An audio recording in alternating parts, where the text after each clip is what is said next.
Okay, today we're going to try to clean the sensor, or perhaps the low pass filter glass, on a Panasonic ZS8. If you can see on here, if I can get it in just the right spot, there's a little piece of dust up there in this picture, little piece of dust here in this picture. There might be a few more in there that we can't really see. Most people, when they see this stuff, think something's gotten into their lens. It's almost never the case. There are a couple of exceptions, but not too many. It's usually dust that works its way in behind the lens, either right in front of the sensor or on the sensor itself. So we're going to have to take this apart, get it into the back of the sensor, hopefully from the back, but we'll find out shortly. So we're going to start, turn it off, remove the battery, and these same rules apply to a number of other Panasonic, well, cameras in general, but certainly Panasonics. So we're going to start, these are just regular Phillips screws. Start by taking them out. I like to, as I've mentioned in my other videos, lay out the screws in the pattern. I took them out as if I were holding the camera to take a picture. So the screws in the back, I'll keep in the back. The screws on this side, I'll keep on the right side, and so on and so on.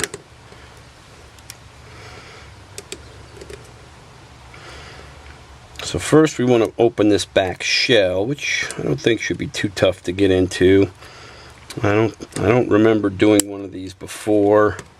And this is an older model, but similar style to a number of other cameras. So if it's not exact, hopefully we'll get to do an exact model for you someday, but this is what we got today. So that's most of those from the back. So now we're going to try to split this and see if we have any luck. Put a little pressure on the side, see if that guy comes off, and it does. Do the same thing on this side, and that guy does too. And lay those over there. And I don't see anything else that looks like it's holding the back in our way, so we're going to see if we can't start to separate this a little bit. Okay, and I got a little bit of space there. And I don't want to force anything, but I do want to use a little pressure to open this up. If it's connected to something, we don't just want to grab it and tear it off. So we don't know what we can expect once we get this guy open. So we're gonna wiggle this a little bit more. I don't know if we need to pop the top or not. Oh, no, looks like it's coming apart. So now we're going to take this off carefully, because I can see the LCD is coming with the back. And that's fine. So we just want to open this up so we can see where that LCD cable is connected, which is connected right in here. And we want to lift up on the lock for that guy. And that's just a little plastic lever we pry up, and then I can grab that and just wiggle that out. And again, we lifted this up to release that cable. Now what we're shooting for is back here somewhere, so the next natural thing will be this plate, and that's really just kind of a bracket and a shield that holds the LCD in place and keeps heat away from other components. And you can see there's even a couple of access screws here. I have a feeling that's where we're headed, but we'll find out in a minute. And again, so I'm going to take these off, and I'm going to lay them out in a pattern the way I took them off so I don't mix them up. Another thing you might want to do, we do it for this purpose, but you may want to record your repair on a video camera or even your phone if you have it. That way, if you forget something, you have something to refer to and go back to. Alright, we're going to pop that little clip. There's some clips over here we want to just try to give a little release to. And then you can see that comes off there pretty easily. Okay. Actually, what we're looking for is right behind here. This is the CCD sensor. It's in front of the lens from this side. It's behind the lens as you're taking a picture. Plugs in over there. We don't have to release the plug just yet, but we'll find out in a minute. Alright, so now we're gonna just try to pop these 3 screws and see if we can get into what we need to see. I hope we can. 1,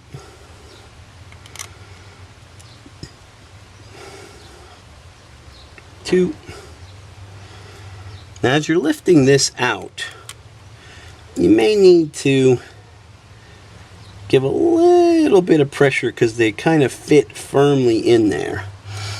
Lift it up with the camera flat because there can be things under. Oh, well, no pressure required there. So just lift that up, and then we're gonna keep the camera still. Gonna fold that open. Okay, and I can see, I don't know how well you can see this, I don't know how close I can get this guy, but there's a big fuzzy right there and a number of other little pieces of crud around there. So we're gonna take our blower, and I'm gonna do this off camera, but I'm just gonna go across there like that. But I just want to do it off camera so I don't get the dust where I'm working. And over here, I'm gonna blow off the back of the lens just to be safe. And with any luck, that should be it. Alright, so we got that cleaned off. We're just going to carefully fold that back in place. Carefully. And there's a little pin right there that sort of fits over, and then it just sort of presses into place. We're going to put our screws back in. We're going to put this thing back together and see if we got it cleaned up. But I think we did. Could be that simple.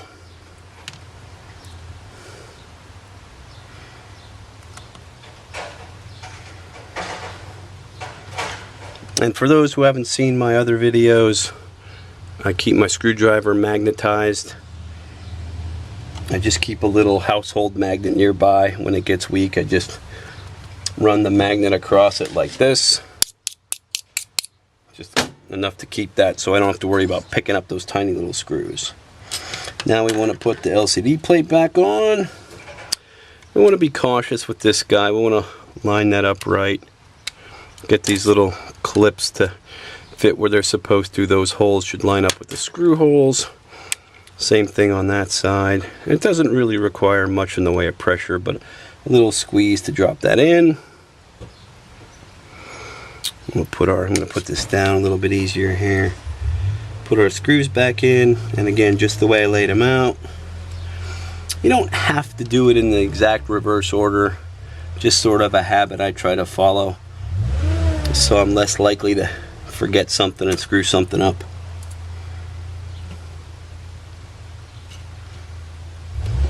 Okay.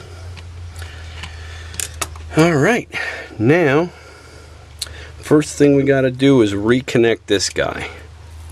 And there's a little bit of tape holding that on back there. I'm just going to release that, being very careful not to tear it, just because it'll give me some more room to work over here. So I'm going to slide this in here.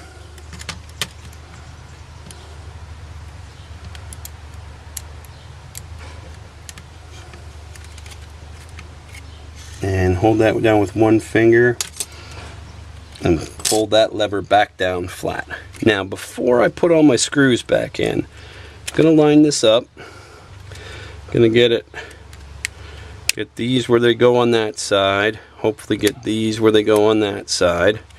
And just before I finish everything up, I'm going to check it, because I don't have to take all this stuff apart again if I don't have to. So I'm going to turn it on. And I'm going to see a blank LCD, which means I didn't get that cord in there well enough. God, so then you curse and swear a little bit to yourself under your breath. I'm going to take that battery back out. I have to reconnect that LCD. I didn't get the cable in quite far enough. So we're going to give that a little push, give that a little push, give that a little wiggle over here. Little wiggle right here. Alright, so now hopefully we're just gonna lift that up, and I'm just gradually releasing that bit of tape. See how it's a little crooked in there? So it's just a little askew. I just don't have it quite in there right. So I'm going to lift that up. Again, I'm going to try to gently nudge that in there with my tweezers. Oh yeah, that's better. I just didn't have it in there all the way. Now fold that down. Now we're going to try to do all that part again. So line that up, make sure they go over the outside. Pop our battery in here. Alright, there's my LCD. There's my photo with the fuzzies. So now I'm going to take this outside and take another picture and see if I've got some. Okay, so I took it outside and I took another picture of the sky. And it's hard to show it here, but I think you can see that we're all good. We got them. Sometimes it's easier to take a picture against a white wall, or a very neutral tone light colored wall will show it up. Also, accentuating the fuzz and the dust will work if you zoom all the way to one greater extreme. You'll see a lot more of that sort of stuff on the telephoto end than the wide angle end. So now I'm just going to put my screws back in here. I'll double check it once more when I'm done, but we should be finished. So put these back in.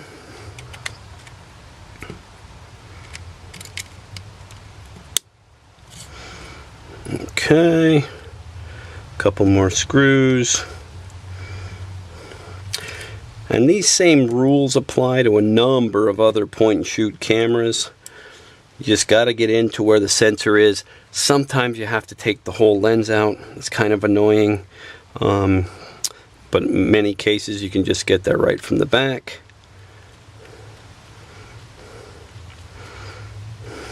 And